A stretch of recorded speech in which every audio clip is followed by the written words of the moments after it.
আসসালামু আলাইকুম। Hypothesis testing বা কল্পনা যাচাই এই চ্যাপ্টারের উপর আমি আজকে 2 নম্বর ক্লাস নিব। গত ক্লাসে আমরা এই শীটের 1 থেকে 5 পর্যন্ত অঙ্কের সমাধান করা শিখেছিলাম। আজকে আমরা প্রবলেম 6 থেকে অঙ্ক করা স্টার্ট করব। তবে প্রবলেম 6-এ যাওয়ার আগে আমি একটি সূত্র বুঝাবো। এই সূত্রটা বোঝার পর আমরা প্রবলেম 6 নম্বর অঙ্কের সমাধান করা শিখব। আচ্ছা, স্ক্রিনে আমরা একটা সূত্র দেখতে পাচ্ছি। সূত্রের উপর লেখা আছে যে formula about two population proportions. আচ্ছা, এই সূত্রটা হচ্ছে টু পপুলেশন প্রপোর্শনের একটা সূত্র। এখন প্রশ্ন হচ্ছে যে পপুলেশন প্রপোর্শনের সূত্র আমরা কখন অ্যাপ্লাই করি। এই যে আমি একটা নোট লিখেছি যে নমুনার মধ্যে আলাদা বৈশিষ্ট্যের নমুনা দেয়া থাকলে এই সূত্র ব্যবহৃত হবে, অর্থাৎ পপুলেশন প্রপোর্শনের সূত্র ব্যবহৃত হবে। পপুলেশন প্রপোর্শনের ক্ষেত্রে আমাদের দুই ধরনের সূত্র আছে, ওয়ান পপুলেশন প্রপোর্শনও আছে, আবার টু পপুলেশন প্রপোর্শনও আছে। তো আমাদের শীটের মধ্যে আমি ওয়ান পপুলেশন প্রপোর্শনের অঙ্ক রাখি নাই, এগুলো খুব একটা ইম্পর্টেন্ট না। তবে টু পপুলেশন প্রপোর্শন খুবই ইম্পর্টেন্ট একটা অঙ্ক। হ্যাঁ, টু পপুলেশন প্রপোর্শন প্রথমত জানতে হবে যে পপুলেশন প্রপোর্শনের সূত্র কখন অ্যাপ্লাই করতে হয়। যখন নমুনার মধ্যে আলাদা বৈশিষ্ট্যের নমুনা দেয়া থাকবে, তখন আমরা পপুলেশন প্রপোর্শনের সূত্র অ্যাপ্লাই করব। আর টু পপুলেশন প্রপোর্শন এটা দিয়ে আসলে কি বোঝায় যে আমাদের অঙ্কের মধ্যে তথ্য বিষয় দুইটা থাকবে। যেমন ধরো হচ্ছে আমাদের শীটে 6 নম্বর অঙ্কের মধ্যে ভিলেজ এ ভিলেজ বি এরকম দুইটা ইনফরমেশন দেওয়া আছে বা দুইটা তথ্য দেওয়া আছে। হ্যাঁ, তো যখন তথ্য বিষয় দুইটা থাকবে তখন আমরা বুঝবো যে এটা টু পপুলেশন প্রপোর্শনের অঙ্ক। হ্যাঁ, পপুলেশন প্রপোর্শন বোঝার নিয়ম হচ্ছে যে নমুনার মধ্যে আলাদা বৈশিষ্ট্যের নমুনা দেয়া থাকবে। আচ্ছা, এখন জেড সমান যে সূত্রটা আমরা দেখতে পাচ্ছি P1 - P2 divide by root over P × 1 - P bracket close, আবার ব্র্যাকেট দিয়ে লিখবো 1/n1 প্লাস 1/n2। আমরা এই সূত্রটা প্রয়োগ করে টু পপুলেশন প্রপোর্শনের অঙ্কের সমাধান করতে পারবো। তো আমাদের P1 এর মান এটা প্রশ্নে দেওয়া থাকবে না, আমরা M1/n1 এই সূত্র প্রয়োগ করে P1 এর মান বের করে নিব। তারপর P2 এইটাও আমাদের প্রশ্নে দেওয়া থাকবে না, আমরা M2/n2 এই সূত্র অ্যাপ্লাই করে আমরা হচ্ছে P2 এর মান বের করব। আবার এই যে সূত্রের মধ্যে পি আছে, এই পি এর মানও আমাদের প্রশ্নে দেওয়া থাকবে না, আমরা পি এর মানটা বের করবো এইভাবে যে M1 plus M2 divide by N1 plus N2। এই সূত্র প্রয়োগ করে আমরা পি এর মান বের করবো। তো আমাদের কাছে যদি P1 P2 P এই মানগুলা থাকে, তাহলে আমরা হচ্ছে এই সূত্র প্রয়োগ করে টু পপুলেশন প্রপোর্শনের ম্যাথের সমাধান করতে পারবো। তো আসো আমরা একটা অঙ্কের সমাধান করা শিখি। আমরা শীটের 6 নম্বর অঙ্কটা সমাধান করা শিখবো, আর 7 তোমাদের হোমওয়ার্ক থাকবে। হ্যাঁ, 6-এর একদম হুবহু সেম হচ্ছে 7 নম্বর অঙ্ক। তো এখানে বলা হয়েছে in a random sample of 100 persons taken from village A. আমরা ভিলেজ এ থেকে 100 জন মানুষ নমুনা হিসাবে সংগ্রহ করেছি। হ্যাঁ, র্যান্ডম মানে হচ্ছে যে ধর হচ্ছে দৈবক্রমে এই স্যাম্পলটা সংগ্রহ করা হয়েছে, অর্থাৎ আমরা হচ্ছে না জেনে মানে যাকে সামনে পেয়েছি তাকেই সংগ্রহ করেছি। হ্যাঁ, র্যান্ডমলি সংগ্রহ করেছি নমুনা 100 জন। তো আবারও কথাটা বলছি যে random sample of 100 person taken from village A. আমরা ভিলেজ এ থেকে 100 জন মানুষকে নমুনা হিসাবে সংগ্রহ করেছি। 60 আর found to be consuming tea. এর মধ্যে চা খায় 60 জন। তো এই যে দেখো নমুনা হচ্ছে 100, এর মধ্যে আলাদা বৈশিষ্ট্যের আরেকটা নমুনা আছে 60 জন। মানে 100 জন আমি ভিলেজ এ থেকে সংগ্রহ করেছি, এই 100 জনের মধ্যে 60 জন চা খায়। তাহলে নমুনার মধ্যে আলাদা বৈশিষ্ট্যের নমুনা, মাথায় রেখো। ইন অ্যানাদার স্যাম্পল, অন্য আরেকটা sample, 200 person taken from village B. Village B থেকে আমরা 200টা মানুষকে নমুনা হিসেবে সংগ্রহ করেছি। 100 persons are found to be consuming tea. এর মধ্যে 100 জন মানুষ চা খায়। তার মানে অ্যানাদার স্যাম্পল হচ্ছে 200 জন, যার মধ্যে 100 জন আবার চা খায়। তো দেখো এখানে তথ্য বিষয় দুইটা পেয়েছি। ঠিক আছে, প্রথমত একটা নমুনার ভিতরে আলাদা বৈশিষ্ট্যের নমুনা পেয়েছি, সো এটা পপুলেশন প্রপোর্শনের অঙ্ক। আবার তথ্য বিষয় যেহেতু দুইটা পেয়েছি, সেহেতু আমাদের এই অঙ্কটা টু পপুলেশন প্রপোর্শনের অঙ্ক। তথ্য বিষয় দুইটা বলতে আমরা বুঝতেছি যে আমাদের প্রথমে ভিলেজ এ থেকে স্যাম্পল কালেক্ট করা হয়েছে, তো আমরা ভিলেজ এটাকে একটা তথ্য বিষয় বলতে পারি। আবার অ্যানাদার স্যাম্পল কালেক্ট করা হয়েছে 200 জন। হ্যাঁ, সেটা হচ্ছে গিয়ে তোমার ভিলেজ বি থেকে কালেক্ট হয়েছে, সো ভিলেজ বি কে আমরা হচ্ছে দ্বিতীয় তথ্য বিষয় বলতে পারি। তো দুইটা তথ্য বিষয় যেহেতু আমাদের প্রশ্নের মধ্যে দেওয়া আছে, সেহেতু এটা টু পপুলেশন প্রপোর্শনের অঙ্ক। এখন বলছে do the data reveal significant difference between the two villages so far as the habit of taking tea is concern. মানে দুইটা ভিলেজের মানুষ যে চা খায়, এই চা খাওয়ার অভ্যাসের মধ্যে কি কোনো তাৎপর্যপূর্ণ পার্থক্য প্রকাশ পায়, এইটা তোমাকে হচ্ছে যাচাই করতে বলছে। ঠিক আছে, যে do the data reveal significant difference, মানে আমাদের এই ডাটাগুলোর মধ্যে কি তাৎপর্যপূর্ণ কোনো পার্থক্য আছে। হ্যাঁ, এই যে দুইটা ভিলেজের মানুষ যে চা খায় এর মধ্যে কি কোনো তাৎপর্যপূর্ণ পার্থক্য আছে, এই জিনিসটা জানতে চাইছে। তো আমরা জ্যাট টেস্ট করলে বুঝতে পারবো যে তাৎপর্যপূর্ণ পার্থক্য আছে কিনা। নর্মালি তো আমরা দেখতে পাচ্ছি পার্থক্য একটা স্যাম্পলের মধ্যে আছে, যে এখানে 100 জনের মধ্যে 60 জন চা খায়, আর ওইখানে 200 জনের মধ্যে 100 জন চা খায়, একটা পার্থক্য তো আমরা দেখতেই পাচ্ছি। হ্যাঁ, সো এই পার্থক্যটা কি সিগনিফিক্যান্ট ডিফারেন্স কিনা, মানে তাৎপর্যপূর্ণ পার্থক্য কিনা। চা খাওয়ার অভ্যাসের মধ্যে এদের মধ্যে তাৎপর্যপূর্ণ পার্থক্য আছে কিনা এটা আমার কাছে জানতে চাইছে। তো আমরা জ্যাড টেস্ট করবো, টু পপুলেশন প্রপোর্শনের যে সূত্রটা আছে ওই সূত্র প্রয়োগ করে আমরা জ্যাড টেস্ট করবো, দেন আমরা মন্তব্যটা করতে পারবো। তো এই অঙ্কটা কিন্তু খুবই খুবই খুবই ইম্পর্টেন্ট একটা অঙ্ক, পরীক্ষায় আসার মতো একটা অঙ্ক। সবাই খুব ভালো করে অঙ্কটা হচ্ছে পড়বা এবং ভালো করে শিখে রাখবা, ঠিক আছে? যে 100 জনের মধ্যে, মানে 100 জন নমুনা সংগ্রহ করেছি, এর মধ্যে 60 জন চা খায়। আবার অন্য একটা ভিলেজ থেকে, মানে ভিলেজ বি থেকে 200 জন মানুষ সংগ্রহ করেছি, এর মধ্যে 100 জন চা খায়। এই চারটাই তো ইনফরমেশন দেওয়া আছে। এরপর বলছে যে আমাদের এই ডাটাগুলোর মধ্যে সিগনিফিকেন্ট ডিফারেন্স আছে কিনা, বা চা খাওয়ার অভ্যাসের মধ্যে হ্যাঁ সিগনিফিকেন্ট ডিফারেন্স আছে কিনা। তো আমরা জ্যাড টেস্ট করবো টু পপুলেশন প্রপোর্শনের সূত্রের সাহায্যে। তো প্রথমত আমরা লিখবো যে we want to test null hypothesis. আমরা নাস্তিক কল্পনা যাচাই করব। নাস্তিক কল্পনার সিম্বল হচ্ছে H0। তো H0-তে সবসময় আমরা লিখবো যে পাই 1 ইকুয়ালস টু পাই 2। পাই 1 এবং পাই 2 হচ্ছে সমান, ঠিক আছে? পাই 1 এবং পাই 2 হচ্ছে কি সমান, এটা আমরা হচ্ছে সবসময় নাল হাইপোথিসিসে ধরে নিব। আর এগেইনস্ট দিয়ে আমরা লিখবো যে H1 হচ্ছে একটা অল্টারনেটিভ হাইপোথিসিস বা বিকল্প কল্পনা। হ্যাঁ, বিকল্প কল্পনা আমরা হচ্ছে H1 দ্বারা প্রকাশ করি। এখানে আমরা সবসময় লিখবো যে পাই 1 নট ইকাল টু পাই 2, মানে টু পপুলেশন প্রপোর্শন অঙ্কে পাই 1 পাই 2 ব্যবহার করতে হয়, মিউ 1 মিউ 2 ব্যবহার করবো না আমরা, ঠিক আছে? তো আমরা কি লিখলাম যে we want to test the null hypothesis. নাস্তিক কল্পনা আমরা যাচাই করব। নাস্তিক কল্পনার সিম্বল হচ্ছে H0। H0-তে আমরা সবসময় কি লিখবো, পাই 1 পাই 2 সমান। আর এগেইনস্ট দিয়ে আমরা লিখবো H1 মানে হচ্ছে বিকল্প কল্পনা বা অল্টারনেটিভ হাইপোথিসিস। অল্টারনেটিভ হাইপোথিসিসে আমরা সবসময় লিখবো কি পাই 1 নট ইকাল টু পাই 2। আচ্ছা, এখন আমরা লিখবো যে উই নো, আমরা জানি দ্য স্ট্যাটিস্টিক্যাল টেস্ট, মানে পরিসংখ্যানিক যাচাই, জেড সমান আমরা সূত্রটা বসাই দিলাম।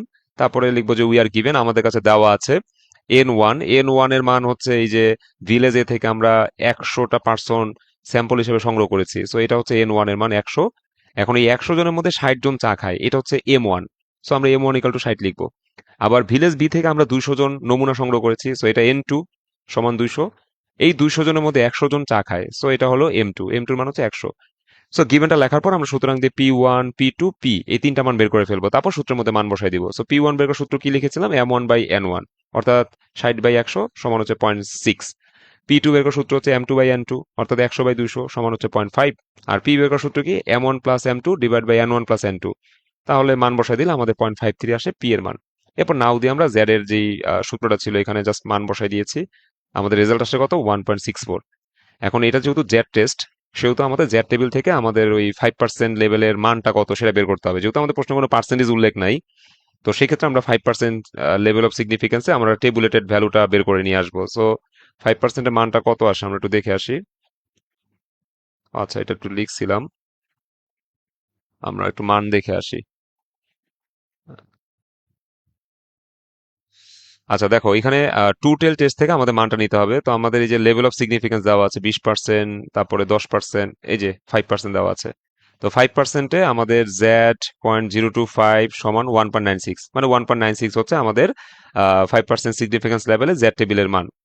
তো আমরা ওই কথাটা এখন লিখবো যে at 5% level of significance the tabulated value of Z is, ওই যে টেবিল থেকে মানটা লিখলাম Z.025 সমান 1.96। তো আমরা টেবিলের মানটা কালেক্ট করে ফেললাম, হ্যাঁ 1.96। এখন ক্যালকুলেশনের মান হচ্ছে 1.64। সো আমি একটা নোট লিখলাম যে এটা কিন্তু খাতার মধ্যে লিখবা না বা পরীক্ষার মধ্যে লিখবা না, এটা বোঝার জন্য লিখেছি যে ক্যালকুলেটেড ভ্যালু ছোট, তাহলে নাল হাইপোথিসিস অ্যাকসেপ্টেড। ক্যালকুলেটেড ভ্যালু ছোট, তাহলে নাল হাইপোথিসিস কি হবে, অ্যাকসেপ্টেড হবে। তো আমরা কমেন্ট দিয়ে লিখবো since calculated value of Z is lower than tabulated value of Z, so null hypothesis should be accepted.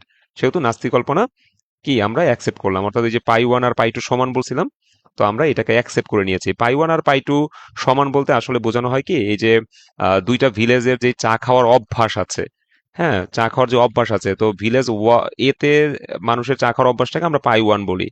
R village বিতে যে মানুষগুলা চা খায়, হ্যাঁ সেই চা খাওয়ার অভ্যাসটাকে আমরা পাই 2 বলি। তো আমরা নাস্তিক কল্পনায় সবসময় ধরে নিব যে ভিলেজ এতে চা খাওয়ার অভ্যাস এবং ভিলেজ বিতে চা খাওয়ার অভ্যাস সমান, হ্যাঁ অর্থাৎ পাই 1 আর পাই 2 সমান। আর বিকল্প কল্পনায় আমরা সবসময় বলবো যে ভিলেজ এতে চা খাওয়ার অভ্যাস এবং ভিলেজ বিতে চা খাওয়ার অভ্যাস এটা সমান না, এদের মধ্যে ডিফারেন্ট আছে। হ্যাঁ, এটা হচ্ছে অল্টারনেটিভ হাইপোথিসিস। তো আমাদের যেহেতু ক্যালকুলেশন ভ্যালুটা টেবুলেটেড ভ্যালুর চেয়ে ছোট আসে, সেহেতু আমরা বলবো যে নাল হাইপোথিসিসটা অ্যাকসেপ্টেড, অর্থাৎ ভিলেজ এ এবং ভিলেজ বিতে মানুষের যে চা খাওয়ার অভ্যাস, এখানে সিগনিফিকেন্ট কোনো ডিফারেন্স নাই, হ্যাঁ বা তাদের চা খাওয়ার অভ্যাসটা অলমোস্ট একই রকম। এটাই আমরা জাস্ট কমেন্টের মাধ্যমে জানাই দিলাম। হ্যাঁ, আমাদের এই কমেন্টের মধ্যে 5% সংশয় আছে, এটা মেনে নিয়েই আমাদের ডাটাগুলো যে কেউ ব্যবহার করতে পারবে, বিষয়টা হচ্ছে এরকম। তো শীটের 6 করাই দিলাম, 7 নম্বর অঙ্কটা তোমাদের হোমওয়ার্ক থাকবে। হ্যাঁ, অলমোস্ট একই অঙ্ক, 7 হোমওয়ার্ক থাকবে। চলে যাচ্ছি পরবর্তী অঙ্কে, অর্থাৎ 8 নম্বর অঙ্কে। 8 নম্বর অঙ্কে কি বলছে এটা সবাই একটু খেয়াল করো। এখানে বলা হয়েছে two different types of drugs A and B were tried on certain patients for increasing weight. আচ্ছা, এই লাইনটার অর্থ কি? বলা হয়েছে two different types of drugs A and B. আমাদের কাছে দুইটা ভিন্ন ড্রাগস আছে বা দুইটা ভিন্ন ঔষধ আছে। একটা ওষুধের নাম হচ্ছে এ আর একটা ওষুধের নাম হচ্ছে B. Were tried on certain patient, মানে যা নির্দিষ্ট পেশেন্টের ওপর প্রয়োগ করা হয়েছে ফর ইনক্রিজিং ওয়েট, তাদের ওজন বৃদ্ধি করার জন্য। 5 persons were given drug A, 5জন মানুষকে ওষুধ এ দেওয়া হয়েছে। And 7 person were given drug B, এবং 7জন মানুষকে ঔষধ বি দেওয়া হয়েছে। The increasing in weight in pounds is given below, তাদের ওয়েটের যে বৃদ্ধি সেটা পাউন্ডে নিচে দেওয়া আছে। তো ড্রাগ এ দেওয়া হয়েছিল 5জন মানুষকে, তাদের ওজন বৃদ্ধি পাইছে, একজনের 8 পাউন্ড, একজনের 12 পাউন্ড, একজনের 13 পাউন্ড, একজনের 9 পাউন্ড, একজনের 3 পাউন্ড। হ্যাঁ, তো 5জনের কেমন ওয়েট বৃদ্ধি পাইছে সেই ওয়েট বৃদ্ধিটা পাউন্ডে দেওয়া আছে।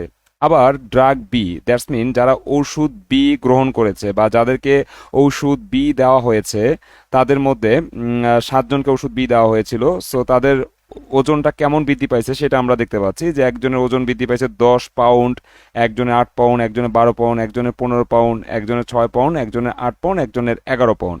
7জনের 7 রকমের ওজন বৃদ্ধি পাইছে। হ্যাঁ, আর ওষুধ এ দেওয়া হয়েছিল 5জনকে, ওই 5জনেরও ওজন বৃদ্ধি পাইছে।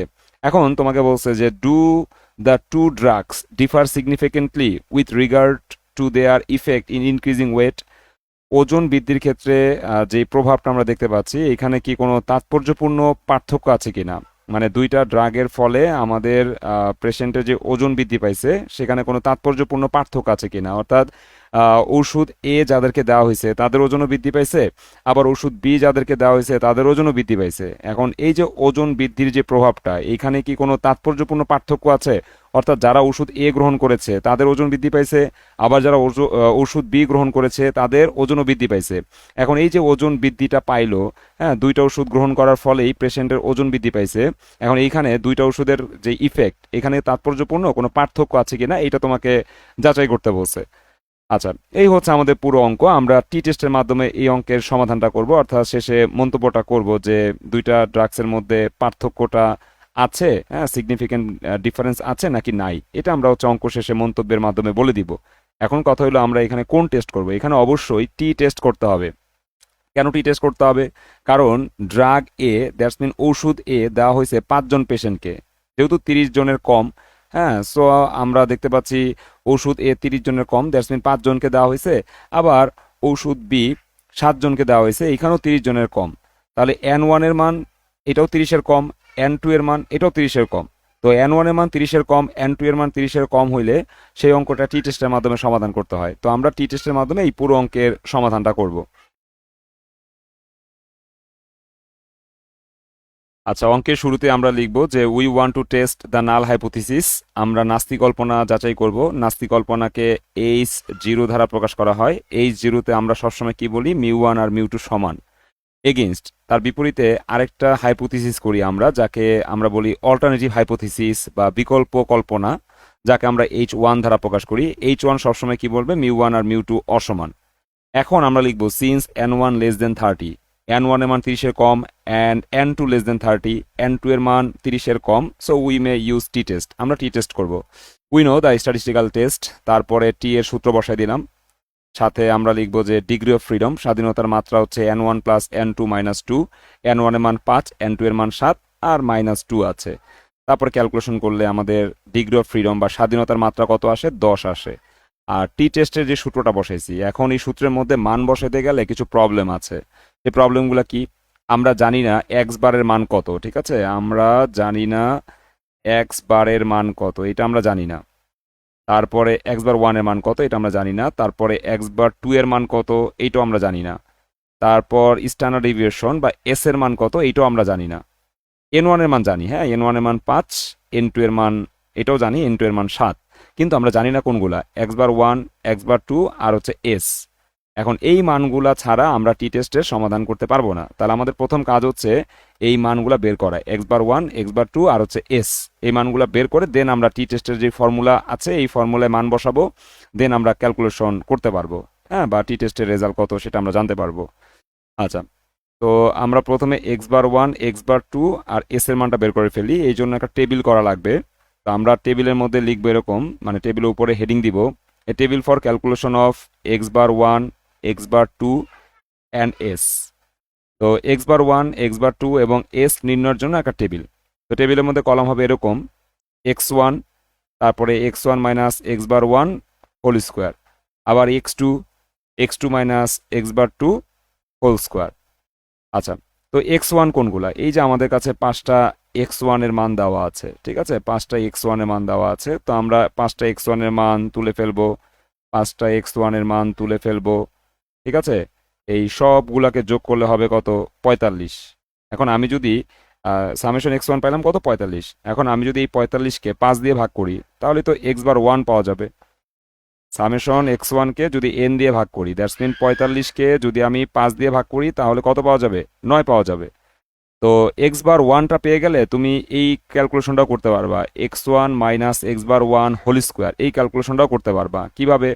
তুমি 8 থেকে 9 বিয়োগ করবা, হবে -1। ওই -1কে হোল স্কোয়ার করবা, দেখবা যে শুধু 1 চলে আসবে রেজাল্ট। তারপর তুমি 12 থেকে 9 বিয়োগ করবা, হবে 3। ওই 3কে তুমি স্কোয়ার করে দিবা, হয়ে যাবে 9। তারপরে তুমি 13 থেকে 9 বিয়োগ করবা, উক্ত বিয়োগ ফলকে তুমি হচ্ছে আবার স্কোয়ার করে দিবা, দেখবা যে ওই 16 রেজাল্ট চলে আসে। এইভাবে 9 থেকে 9 বিয়োগ করে হোল স্কোয়ার করবা, 0 আসবে। 3 থেকে 9 বিয়োগ করে হোল স্কোয়ার করবা, 36 আসবে। সবগুলাকে যোগ করলে summation x one minus x bar one whole স্কোয়ারের মান আসবে কত? 62। আচ্ছা, এরপরে সেম ভাবে তোমরা এক্স টু এর 60টা মান আছে, ওই 60টা মান প্রথমে লিখে ফেলবা, তারপরে 60টা মানকে যোগ করে সামেশন এক্স টু বের করবা 70। ও 70কে তুমি এন দিয়ে ভাগ করবা, সামেশন এক্স টুকে এন দিয়ে ভাগ করবা, দ্যাটস মিন 70কে 7 দিয়ে ভাগ করবা, 10 আসবে। তারপরে তুমি x two minus x bar two whole square বের করতে পারবা। এক্স টু কোনটা? এই যে 10। এই 10 থেকে তুমি 10 বিয়োগ করবা, হবে 0। 0কে হোল স্কোয়ার করলে 0ই হবে।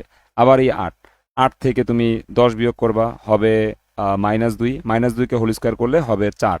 তারপর 12 থেকে তুমি 10 বিয়োগ করবা, হবে 2।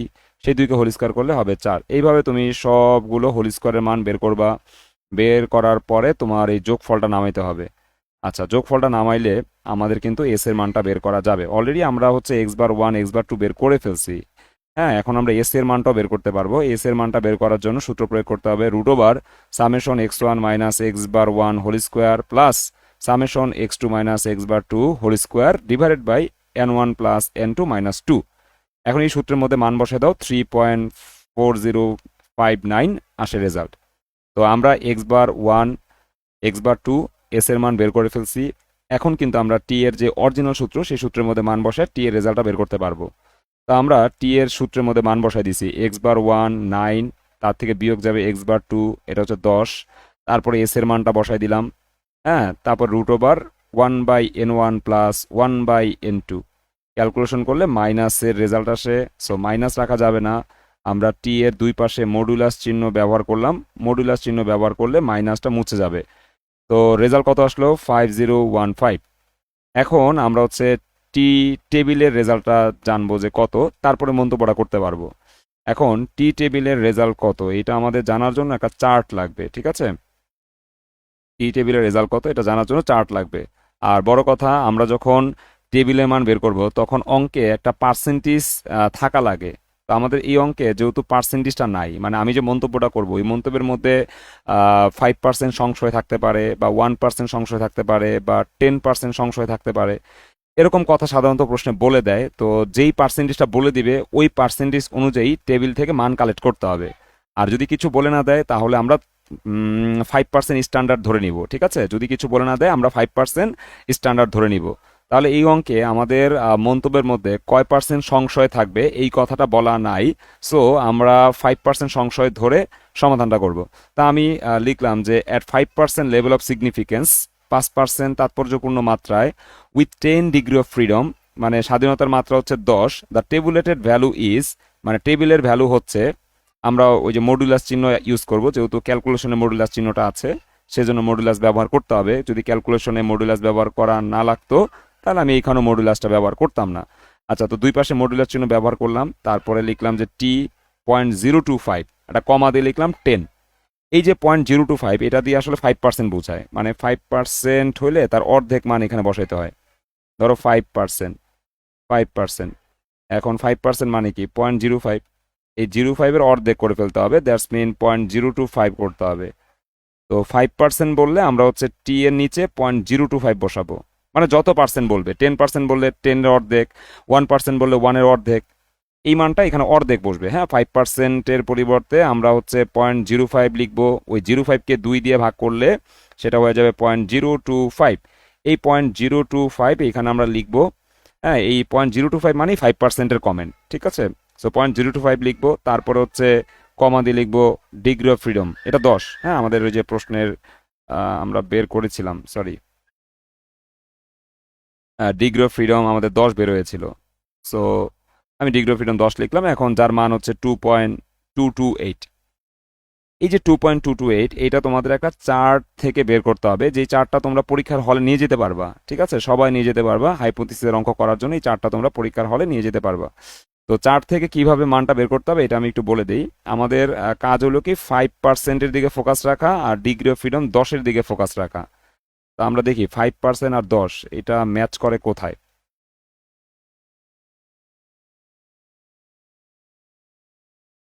আচ্ছা দেখো, আমাদের 5%, এই যে level of significance for two tail test, এই কথাটার দিকে তাকাবা। হ্যাঁ, level of significance for two tail test. তো টু টেল টেস্ট থেকে আমাদের হচ্ছে মানটা কালেক্ট করতে হবে। টু টেল টেস্ট, হ্যাঁ, two tail test, one tail না, টু টেল টেস্ট থেকে সবসময় মানটা কালেক্ট করবা। তো টু টেল টেস্ট এইখানে দেখো 0.05 লেখা আছে, এই 0.05 মানেই 5%। আবার বলতেছি level of significance for two tail test, এইখানে তুমি দেখবা যে 0.05 কোথায় আছে, এটা হলো 5%। 0.10 মানে 10%, 0.20 মানে 20%, 0.02 মানে শুধু 2%, 0.01 মানে 1%, 0.001 মানে হচ্ছে এটা 0.1%। তা আমার দরকার 5%, তাহলে এইখানে 0.05 আছে না, এই যে টোটাল টেস্ট বরাবর 0.05 আছে, এটা হলো 5%, ঠিক আছে। বা তুমি উপরে কনফিডেন্স ইন্টারভালের দিকে তাকাইতে পারো, যে কনফিডেন্স ইন্টারভাল 95% মানে হচ্ছে 5% সংশয়। তো এই কলামটাকে 5% বলা হবে। হ্যাঁ, 95 বলতে আমরা কি বুঝি, 5% সংশয়। কনফিডেন্স 95%, তার বিপরীতটা হচ্ছে সংশয়। হ্যাঁ, তারপরে এই যে 90% যদি কনফিডেন্স থাকে তা 10% সংশয়, তারপরে 80% কনফিডেন্স থাকলে 20% সংশয়। তো আমাদের এইখানে 95%, এটি হচ্ছে 5% সংশয়ের কমেন্ট।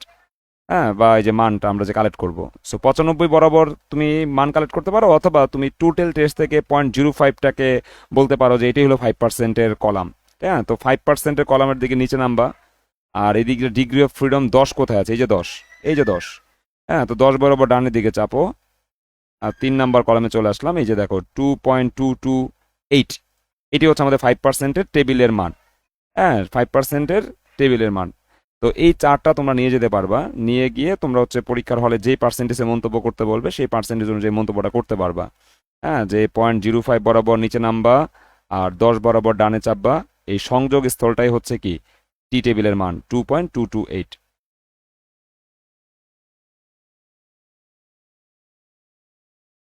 তাহলে আমাদের মান কত আসলো, 2.228, ঠিক আছে, 2.228। এখন ক্যালকুলেশনে মান আসে 0.5015, অনেক কম। হ্যাঁ, ক্যালকুলেশনের মানটা কিন্তু ছোট আসছে, ক্যালকুলেশনের মানটা কি আসে, ছোট আসছে, টেবিলের মানটা বড় আসে। তো ক্যালকুলেশনের মান যদি ছোট আসে তাহলে আমরা নাল হাইপোথিসকে অ্যাকসেপ্ট করি, তাহলে আমরা মন্তব্যটা ওইভাবেই লিখব যে since calculated value of t is lower than tabulated value of t, তো null hypothesis should be accepted, আমাদের নাস্তিক কল্পনাকে অ্যাকসেপ্ট করা উচিত। এই হচ্ছে আমাদের 8 নম্বর অঙ্ক। এই অঙ্কটা তোমরা ভালো করে সমাধান করবা। আমি 9 নম্বর অঙ্কটা বুঝাই দিচ্ছি।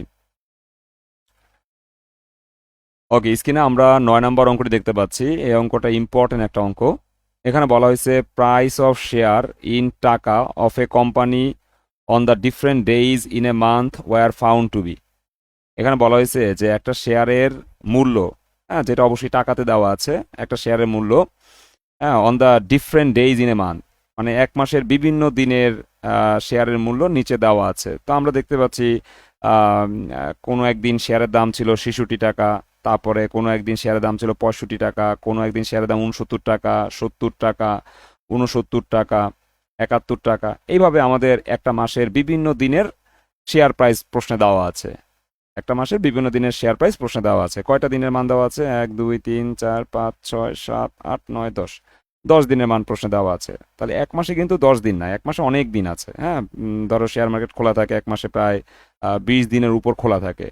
তো এখানে পুরো মাসের সব ডাটা আনে নাই, এখানে জাস্ট হচ্ছে 10টা স্যাম্পল নিয়ে আসে। হ্যাঁ, 10 দিনের ডাটা নিয়ে আসে। তো 10 দিনের শেয়ার প্রাইস আমরা প্রশ্নে দেখতে পাচ্ছি, এগুলো হচ্ছে নমুনা বা স্যাম্পল। আমাদের স্যাম্পলটা হচ্ছে 30-এর কম, দ্যাটস মিন টি টেস্ট করতে হবে, এটা মাথায় রাখবা। হ্যাঁ, স্যাম্পলটা হচ্ছে 30-এর কম, জাস্ট 10 দিনের ডাটা নিয়ে আসছে।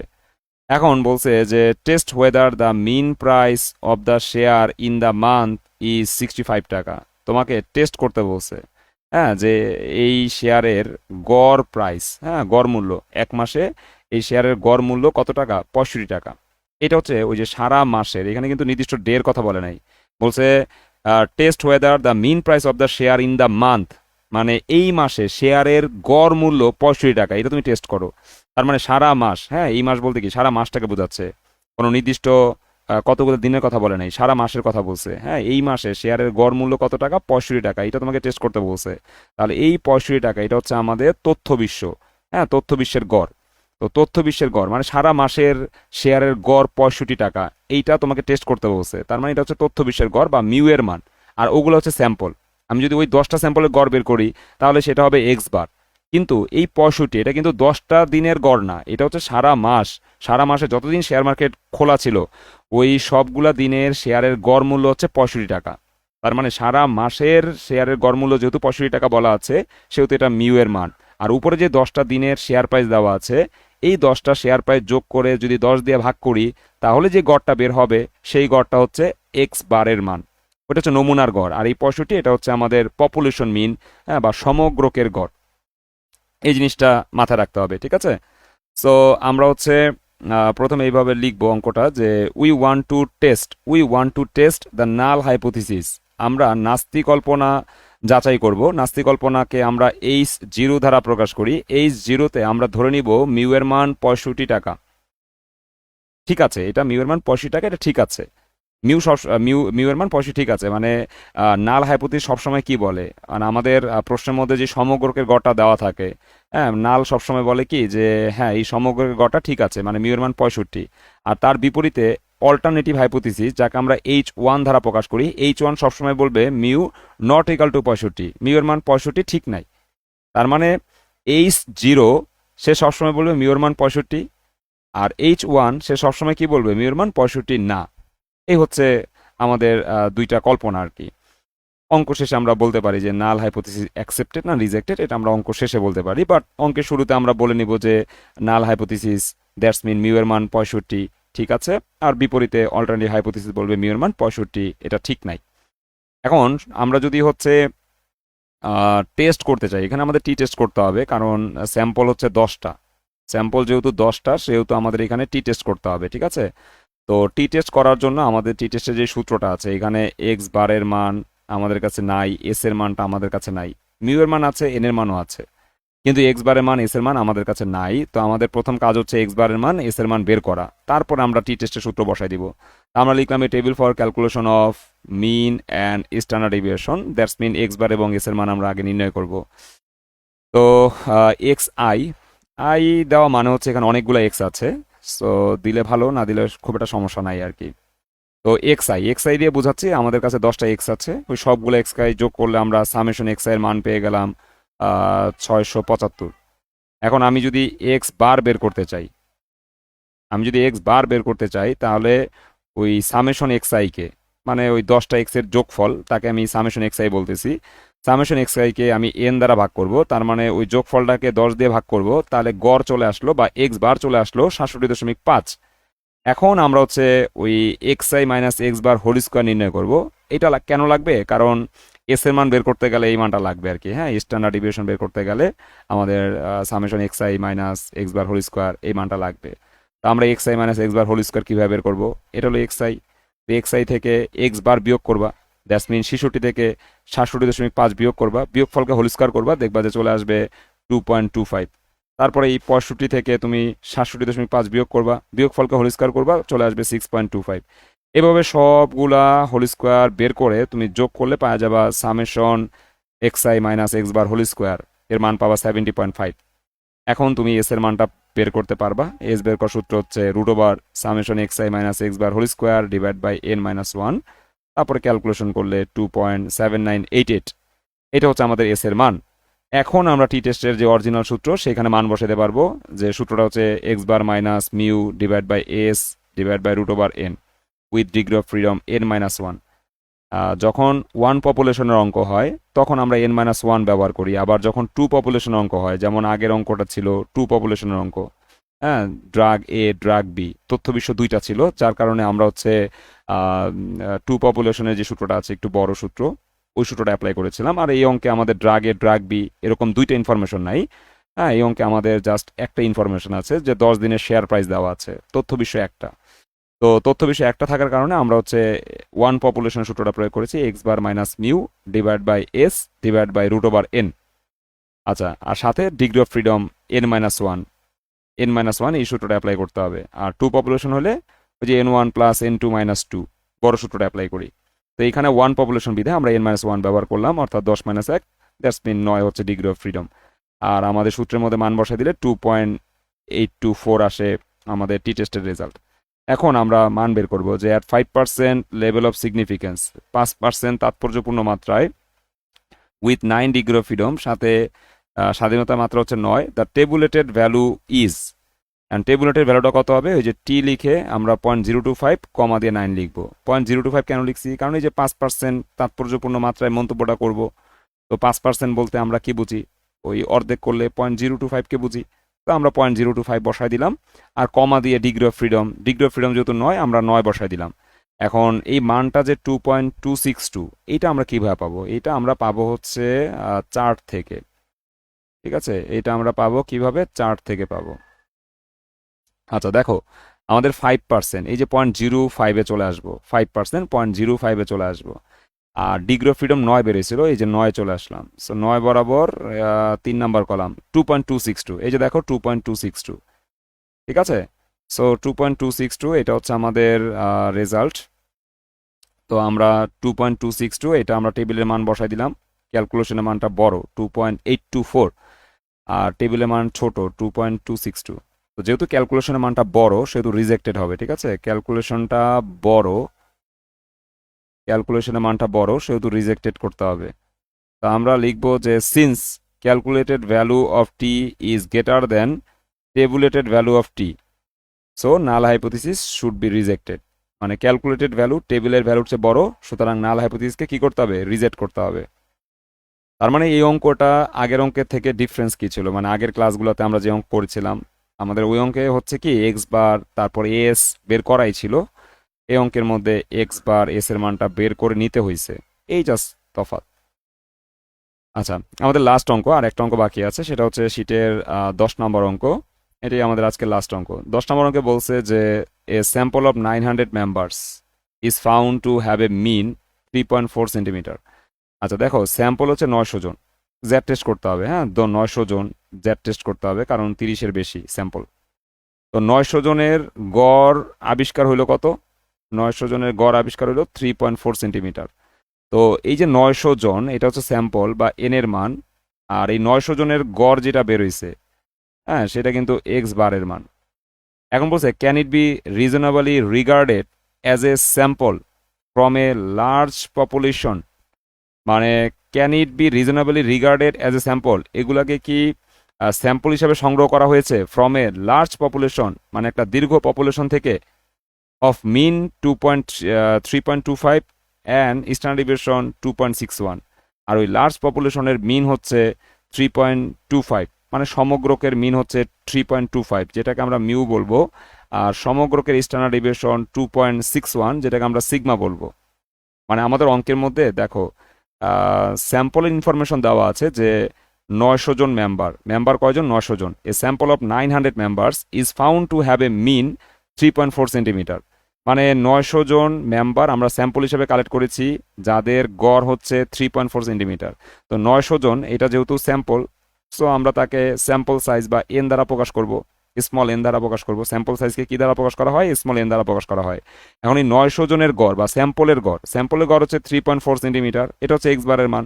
এখন বলছে can it be reasonably regarded as a sample? এগুলাকে কি স্যাম্পল হিসেবে সংগ্রহ করা হয়েছে ফ্রম এ লার্জ পপুলেশন? মানে লার্জ পপুলেশন থেকে কি এগুলাকে সংগ্রহ করা হয়েছে? অফ মিন 3.25, ওই লার্জ পপুলেশনের মিন হচ্ছে 3.25। এখন পপুলেশনের মিন মানে তো মিউ, তো ওই লার্জ পপুলেশনের গড় হচ্ছে 3.25, সো এটা হচ্ছে মিউ এর মান।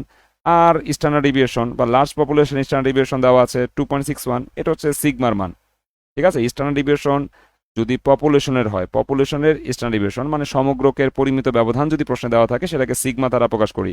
আর স্যাম্পলের স্ট্যান্ডার্ড ডিভিয়েশন দেওয়া থাকলে সেটাকে আমরা এস দ্বারা প্রকাশ করি। এখানে স্যাম্পলের তথ্য এই যে ফুল স্টপ দিয়ে শেষ করে দিয়েছে। স্যাম্পলের তথ্য দুইটাই আছে, যে আমাদের 900 জন মেম্বার, তাদের গড় হচ্ছে 3.4 সেন্টিমিটার। তো এই 900 জন এটা হচ্ছে আমাদের এন এর মান, আর হচ্ছে 3.4 সেন্টিমিটার এটা গড়, এটা এক্স বারের মান। আর তোমাকে পপুলেশন, হ্যাঁ বলছে কি যে can it be reasonably regarded as a sample from a large population? মানে এই তথ্যগুলোকে কি লার্জ পপুলেশন থেকে সংগ্রহ করা হয়েছে, যার মিন হচ্ছে 3.25, তার মানে এই মিনটা হচ্ছে লার্জ পপুলেশনের মিন, দ্যাটস মিন মিউ। এবং যার স্ট্যান্ডার্ড ডিভিয়েশন হচ্ছে 2.61 সেন্টিমিটার, এটা হচ্ছে লার্জ পপুলেশন স্ট্যান্ডার্ড ডিভিয়েশন বা সিগমা। আচ্ছা, তাহলে আমরা এই যে can it be reasonable regarded as a sample, এগুলাকে কি স্যাম্পল হিসেবে সংগ্রহ করা হয়েছে ফ্রম এ লার্জ পপুলেশন, যার মিন দেওয়া আছে এবং স্ট্যান্ডার্ড ডিভিয়েশন দেওয়া আছে। এই পর্যন্ত হচ্ছে একটা কোশ্চেন যেখানে আমরা হাইপোথিসিস টেস্ট করলে বুঝতে পারবো যে আমাদের এই স্যাম্পলগুলা লার্জ পপুলেশন থেকে সংগ্রহ করা হয়েছে কিনা, যে লার্জ পপুলেশনের মিন এবং স্ট্যান্ডার্ড ডিভিয়েশন হচ্ছে 3.25 সেন্টিমিটার এবং 2.61 সেন্টিমিটার যথাক্রমে। এটা আমরা টেস্ট করলে বুঝতে পারবো। তা আমরা টেস্টটা করে দিচ্ছি। প্রথমে এন এর মান লিখলাম, এক্স বারের মান লিখলাম, মিউ এর মান লিখলাম, সিগমার মান লিখলাম, পরে লিখলাম we want to test null hypothesis. হ্যাঁ, যেখানে নাল সবসময় বলবে মিউ এর মান ঠিক আছে আর H1 বলবে মিউ এর মান ঠিক নাই। আচ্ছা, এরপর আমরা স্ট্যাটিস্টিক্যাল টেস্ট করব। লিখলাম যে সিন্স n1 greater than 30, যেহেতু n এর মান n greater than 30, যেহেতু n এর মান 30-এর বড়, so we may use Z test. আমরা জেড টেস্ট করব। তো জেড টেস্টের সূত্র দিলাম, রেজাল্ট আসলো 1.724। এখন আমরা 5%-এ মন্তব্যটা করব, যেহেতু অঙ্কে কোনো পার্সেন্টেজ উল্লেখ নাই। তো আমরা লিখবো at 5% level of significance the tabulated value of Z, Z এর টেবিলের ভ্যালু Z.025 সমান 1.96। এই 0.025 এটা কেন বসাইতে হবে? ওই যে 5%-এর অর্ধেক 0.025 এখানে বসাইতে হবে, আর যার মান হচ্ছে 1.96। এটা কোত্থেকে আসছে? 1.96 কোত্থেকে আসছে? শোনো, এই জেড টেস্টের যেই চার্টটা আছে এটা তোমরা বইয়ের পিছনেও পাবা। হ্যাঁ, জেড টেস্টের যে মানটা আছে, টু টেল টেস্ট, হ্যাঁ টু টেল টেস্ট, আমি ড্রাইভ লিঙ্কও দিয়ে দিব, ঠিক আছে? এই এই চার্টটা ড্রাইভ লিঙ্কও দিয়ে দিব, সমস্যা নেই। আর বইয়ের পিছে, সবার বইয়ের পিছনেই আছে, তোমরা চাইলে এটা ফটোকপি করে নিজের কাছে রাখতে পারো, পরীক্ষার হলে নিয়ে যেতে পারবা। তো ওয়ান টেল টেস্ট না, এটা হলো আমাদের জেড টেবিলের চার্ট। এই যে প্রশ্নে লেখা আছে জেড টেস্ট। হ্যাঁ, তো জেড টেস্টের মান আমরা সবসময় কোত্থেকে নিব? আমরা টু টেল টেস্ট থেকে নিব। এখানে পার্সেন্টেজগুলো দেওয়া আছে 20%, 10%, এই যে 5%। তো 5% বরাবর আমরা জেড এর সিম্বল দেখতে পাচ্ছি 0.025, আর মান দেখতে পাচ্ছি 1.96। তো এই যে 1.96 যে মানটা আছে, এই মানটাই কিন্তু আমি নিয়েছি। হ্যাঁ, এই যে Z.025 সমান কত? 1.96। এখন আমাদের ক্যালকুলেশনটা ছোট আসে, 1.96 থেকে ছোট আসে ক্যালকুলেশনটা। তো ক্যালকুলেশন ছোট আসলে নাল হাইপোথিসিস অ্যাকসেপ্টেড করতে হবে। লিখবো যে since calculated value of Z is lower than tabulated value of Z, so null hypothesis should be accepted. কিন্তু নাস্তিক কল্পনাকে গ্রহণ করা উচিত। আচ্ছা, এখন আমরা প্রবলেম 10-এর যে আরেকটা পার্ট বাকি আছে, এখানে বলা আছে যে also obtain 95% confidence limit of mean. তো আমরা এই 95% কনফিডেন্স লিমিট অফ মিন এইটা এখন নির্ণয় করব। সো আমরা প্রথমে হেডিং দিব এরকম যে 95% কনফিডেন্স লিমিটস অফ মিন, তারপরে সূত্রটা বসাই দিব এক্স বার প্লাস মাইনাস 1.96। এই 1.96 এটা কোত্থেকে আসলো? মানে যখন 95% কনফিডেন্স লিমিট বের করবা তখন বুঝতে হবে 5% সংশয়, আর ওই 5% সংশয়ের মানে হচ্ছে 1.96।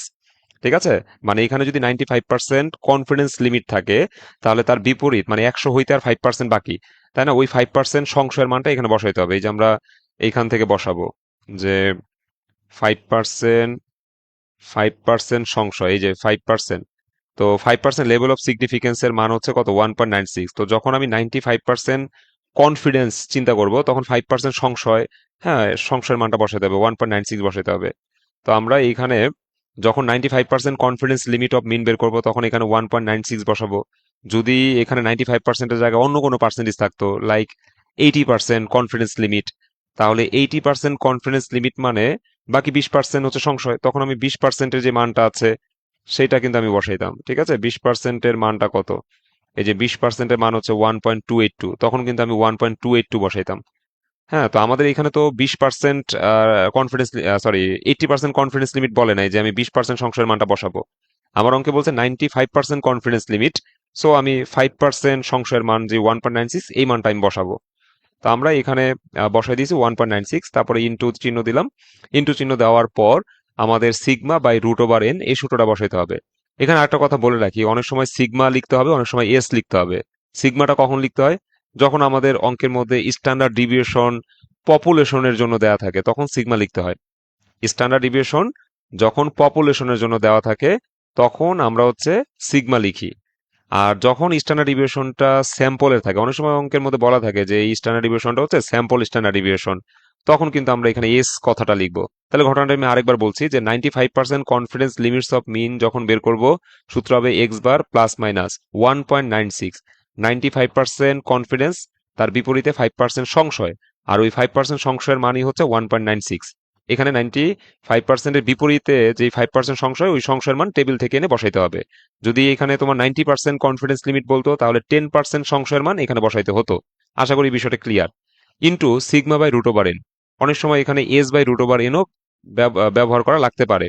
তো S by root over N কখন ব্যবহার করি, যখন প্রশ্নের মধ্যে স্ট্যান্ডার্ড ডিভিয়েশনটা স্যাম্পলের থাকে, যখন স্যাম্পল স্ট্যান্ডার্ড ডিভিয়েশন বলা থাকে তখন এখানে S by root over N হয়। আর এখানে কেন সিগমা দিলাম, কারণ আমাদের এই স্ট্যান্ডার্ড ডিভিয়েশনটা হচ্ছে পপুলেশন স্ট্যান্ডার্ড ডিভিয়েশন, এই যে বলাই আছে যে large population of mean 3.25 centimetre and standard deviation 2.61 centimetre, মানে লার্জ পপুলেশনের মিন এবং স্ট্যান্ডার্ড ডিভিয়েশন আমাদের প্রশ্নে দেওয়া আছে। তো যেহেতু এই স্ট্যান্ডার্ড ডিভিয়েশন লার্জ পপুলেশনের স্ট্যান্ডার্ড ডিভিয়েশন, সেহেতু এটা পপুলেশন স্ট্যান্ডার্ড ডিভিয়েশন বা সিগমা, দ্যাটস আমরা সিগমা কথাটা লিখেছি। এখন এক্স বারের মান আমাদের 3.4 প্রশ্নে দেওয়াই আছে, আমি 3.4 লিখলাম, প্লাস মাইনাস 1.96 ইন্টু সিগমার মান হচ্ছে 2.61 লিখলাম, আর রুট ওভার এন এর মান হচ্ছে 900। হ্যাঁ, আমাদের প্রশ্নের মধ্যে বলা আছে স্যাম্পল হচ্ছে 900। তারপর ক্যালকুলেশন করলে আমাদের রেজাল্ট আসে এরকম 3.4 প্লাস মাইনাস 0.17052। হ্যাঁ, এরকম রেজাল্ট আসে। তো তুমি কি করবা, এই 3.4 থেকে প্রথমে মাইনাস করবা এই রেজাল্টটা 0.17052। তাহলে 3.4 মাইনাস 0.17052 করলে রেজাল্ট আসে তোমার 3.22948। তারপরে একটা 2 লিখবা। হ্যাঁ, তারপরে লিখবা 3.4 থেকে 4 এর সাথে যোগ করবা 0.17052। 3.4 এর সাথে যোগ করবা কি 0.17052, তাহলে আসবে রেজাল্ট 3.57052। তাহলে আমাদের 95% কনফিডেন্স লিমিট অফ মিন হচ্ছে 3.22948 থেকে 3.57052। এই মিনের এরিয়াটাকে বলা হয় 95% কনফিডেন্স লিমিট অফ মিন। ঠিক আছে, এর বাইরে গেলে সেটা আমাদের হচ্ছে সংশয়ের হিসাব চলে আসে। সো কনফিডেন্স লিমিটের মধ্যে মিনটা হচ্ছে 3.22948 থেকে 3.57052 এই পর্যন্ত। তো এই হচ্ছে আমাদের 10 নম্বর অঙ্ক ফার্স্ট পার্টের পর এই সেকেন্ড পার্টটুকু করবা। আমরা চলে যাচ্ছি শীটের 11 নম্বর অঙ্কে। ওকে, স্ক্রিনে আমরা 11 নম্বর অঙ্কটি দেখতে পাচ্ছি। এখানে বলা হয়েছে the mean life time of a sample of 100 light tubes produced by a company is found to be 1580 hours with standard deviation of 90 hours. মানে 100টা লাইট টিউব, এটা হচ্ছে আমাদের স্যাম্পল। হ্যাঁ, 100টা লাইট টিউব হচ্ছে স্যাম্পল। তো 100টা লাইট টিউবের মিন লাইফ টাইম হচ্ছে 1580 ঘন্টা, সাথে স্ট্যান্ডার্ড ডিভিয়েশন হচ্ছে 90 ঘন্টা। তার মানে এই তথ্যগুলো হচ্ছে স্যাম্পলের তথ্য, অর্থাৎ 100টা লাইট আমরা স্যাম্পল হিসেবে সংগ্রহ করেছি, এটা এন এর মান হবে 100। এখন 100টা লাইটের মিন লাইফ টাইম হচ্ছে 1580 ঘন্টা। ঠিক আছে, সো এই 1580 ঘন্টা এটা এক্স বারের মান, সাথে স্ট্যান্ডার্ড ডিভিয়েশন দেওয়া আছে 90 ঘন্টা, এটা এস এর মান। হ্যাঁ, কারণ স্যাম্পলের স্ট্যান্ডার্ড ডিভিয়েশনকে আমরা এস দ্বারা প্রকাশ করি। তো তিনটা তথ্য ভালো করে একটু বুঝে নাও যে আমাদের লাইট 100টা স্যাম্পল হিসেবে সংগ্রহ করেছি, সো এন এর মান 100, এখন 100টা লাইটের মিন লাইফ টাইম বা গড় আয়ুষ্কাল হচ্ছে তোমার 1580 ঘন্টা, যেটাকে আমরা এক্স বার বলি। আর সাথে স্ট্যান্ডার্ড ডিভিয়েশন মানে স্যাম্পলের স্ট্যান্ডার্ড ডিভিয়েশন দেওয়া আছে, এস এর মান 90 ঘন্টা। এখন বলছে টেস্ট দ্য হাইপোথিসিস, কল্পনা যাচাই করো, that the mean life time of tubes produce by a company is 1600 hours. মানে তোমাকে কল্পনা যাচাই করতে বলছে যেখানে mean life time of the tube produce by the company is 1600 hours. মানে এই কোম্পানির যত লাইট আছে তাদের গড় আয়ুষ্কাল হচ্ছে 1600 ঘন্টা। এটা তোমাকে হচ্ছে টেস্ট করতে বলছে। মানে ধরো কোম্পানি ক্লেম করে যে তাদের হচ্ছে যেই বাল্বগুলো আছে সেই বাল্বগুলার মিন লাইফ টাইম হচ্ছে 1600 ঘন্টা, এটা কোম্পানি ক্লেম করছে। এখন তুমি যদি জানতে চাও যে তাদের এই ক্লেমটা সঠিক নাকি ভুল, হ্যাঁ, সেক্ষেত্রে হাইপোথিস টেস্ট করতে হবে। তো ওই জন্যই তোমাকে হাইপোথিস টেস্ট করতে বলছে। কিছু নমুনা তোমার কাছে দেওয়া আছে, এই নমুনাগুলোর উপর ভিত্তি করে তুমি হাইপোথিস টেস্ট করে বলতে পারবা যে আহ, এই যে কোম্পানি যত লাইট উৎপাদন করে, হ্যাঁ, সেই লাইটগুলোর গড় আয়ুষ্কাল 1600 ঘন্টা, এটা ভুল নাকি সঠিক এটা তুমি বলতে পারবা। এটা হচ্ছে মিউ এর মান, এই 1600 ঘন্টা এটা হচ্ছে মিউ এর মান। কারণ এই 1600 ঘন্টা এটা হচ্ছে কোম্পানিতে যত লাইট আছে, ঠিক আছে, কোম্পানিতে যত লাইট আছে ওই সবগুলা লাইটের গড় আয়ুষ্কাল হচ্ছে 1600 ঘন্টা। তার মানে এই 1600 ঘন্টা কয়টা লাইটের এটা কিন্তু প্রশ্ন বলা নাই। তার মানে কোম্পানি যত লাইট উৎপাদন করে সেই লাইটগুলার গড় আয়ুষ্কাল 1600 ঘন্টা, এটা কোম্পানি বলে। এখন তুমি একটু যাচাই করে দেখবা, তোমার কাছে যে নমুনাগুলো আছে এগুলোর সাথে যাচাই করে দেখবা যে কোম্পানি ক্লেমটা ঠিক আছে কিনা। তো আমরা গিভেন দিয়ে এন এর মান লিখলাম 100, এক্স বার মান লিখলাম 1580, এস এর মান 90 আর মিউ 1600। এটা 100 হয়ে গেছে কেন? মিউ এর মান হবে 1600।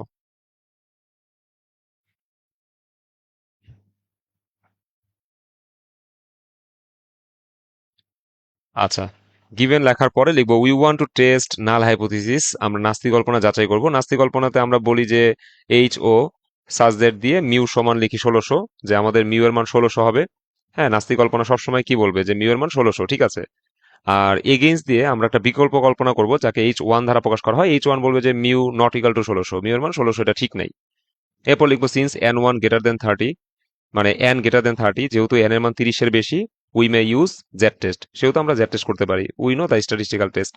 তো এইখানে আমরা হচ্ছে জেড এর জন্য হচ্ছে সূত্র প্রয়োগ করবো X bar minus mu divide by S divide by root over N. Calculation করলে আমাদের -2.22 আসবে রেজাল্ট। তো জেড টেস্ট করি আর টি টেস্ট করি, যেটাই করি না কেন মাইনাসের রেজাল্ট রাখা যাবে না, মডুলাস চিহ্ন বা পরম মান চিহ্ন ব্যবহার করে মাইনাসটা উঠাই দিব। তো এখানে আমাদের জেড টেস্টের মান আছে 2.22। আর একটা প্রশ্ন আসতে পারে যে আমরা এই সূত্রটা কেন প্রয়োগ করলাম। এটা হচ্ছে ওয়ান পপুলেশন মিনের সূত্র, এই যে আমি এখানে লিখে রাখছি যে ওয়ান পপুলেশন মিন। তো ওয়ান পপুলেশন মিনের দুইটা সূত্র আছে, দুইটা একই সূত্র আর কি। একটার মধ্যে সিগমা ব্যবহার করা হয়, একটার মধ্যে অ্যাজ ব্যবহার করা হয়। সিগমাটা কখন ব্যবহার করি? ওই যে যখন প্রশ্নের মধ্যে পপুলেশন স্ট্যান্ডার্ড ডিভিয়েশন দেওয়া থাকে তখন আমরা সিগমাটা সূত্রের মধ্যে ব্যবহার করি। আর অ্যাজ কখন ব্যবহার করি? যখন আমাদের প্রশ্নের মধ্যে স্যাম্পল স্ট্যান্ডার্ড ডিভিয়েশন দেওয়া থাকে তখন আমরা অ্যাজ ব্যবহার করি। এই জাস্ট বিষয়। তো আমার এই অঙ্কের মধ্যে যেহেতু স্ট্যান্ডার্ড ডিভিয়েশনটা হচ্ছে স্যাম্পলের স্ট্যান্ডার্ড ডিভিয়েশন, সেহেতু আমরা হচ্ছে সূত্রের মধ্যে অ্যাজ কথাটা ব্যবহার করেছি। হ্যাঁ, ওয়ান পপুলেশন মিন তো চেনার উপায় খুবই সহজ। অঙ্কের মধ্যে একটা কোম্পানি বা তথ্য বিষয় একটা থাকবে। হ্যাঁ, এখানে তো দুইটা কোম্পানি, দুইটা তথ্য বিষয় নাই, একটাই তথ্য বিষয় আছে, যে কারণে আমরা হচ্ছে ওয়ান পপুলেশন মিন থেকে সূত্র অ্যাপ্লাই করছি। আর যেহেতু এন এর মানটা হচ্ছে তোমার 100 মানে 30-এর বেশি, সেহেতু জেড টেস্ট ব্যবহার করা লাগছে। তো আমরা রেজাল্ট পাইলাম 2.22। এরপর আমরা টেবিলের মান পাবো হচ্ছে 1.96। এটা টেবিল থেকে নিয়ে আসছি, আশা করি এটা বুঝছো। তো আমরা এখানে দেখতে পাচ্ছি যে টেবিলের মানটা হচ্ছে ছোট, ক্যালকুলেশনের মানটা হচ্ছে বড়। তো ক্যালকুলেশন বড় হলে রিজেক্টেড, তাই না? আমরা এর আগেও শিখেছি ক্যালকুলেটেড বড় হলে রিজেক্টেড। তো আমরা লিখবো যে since calculated value of Z is higher than tabulated value of Z, মানে calculated value of Z is higher than tabulated value of Z, টেবিলের ভ্যালুর চেয়ে ক্যালকুলেটেড ভ্যালুটা বড় আসে, so the null hypothesis should be rejected. সেহেতু null hypothesis কি হবে? রিজেক্টেড হবে। এইভাবে একটা মন্তব্য আমরা করে দিব। তো আশা করি 11 নম্বর অঙ্কটা সবাই পারবা। 11 পারলে 12 এবং 13, এই 13 পর্যন্ত পুরো অঙ্কগুলো তোমরা কমপ্লিট করে ফেলবা। আজকের মতো বিদায় নিচ্ছি, সবাই ভালো থেকো, আল্লাহ হাফেজ, আসসালামু আলাইকুম।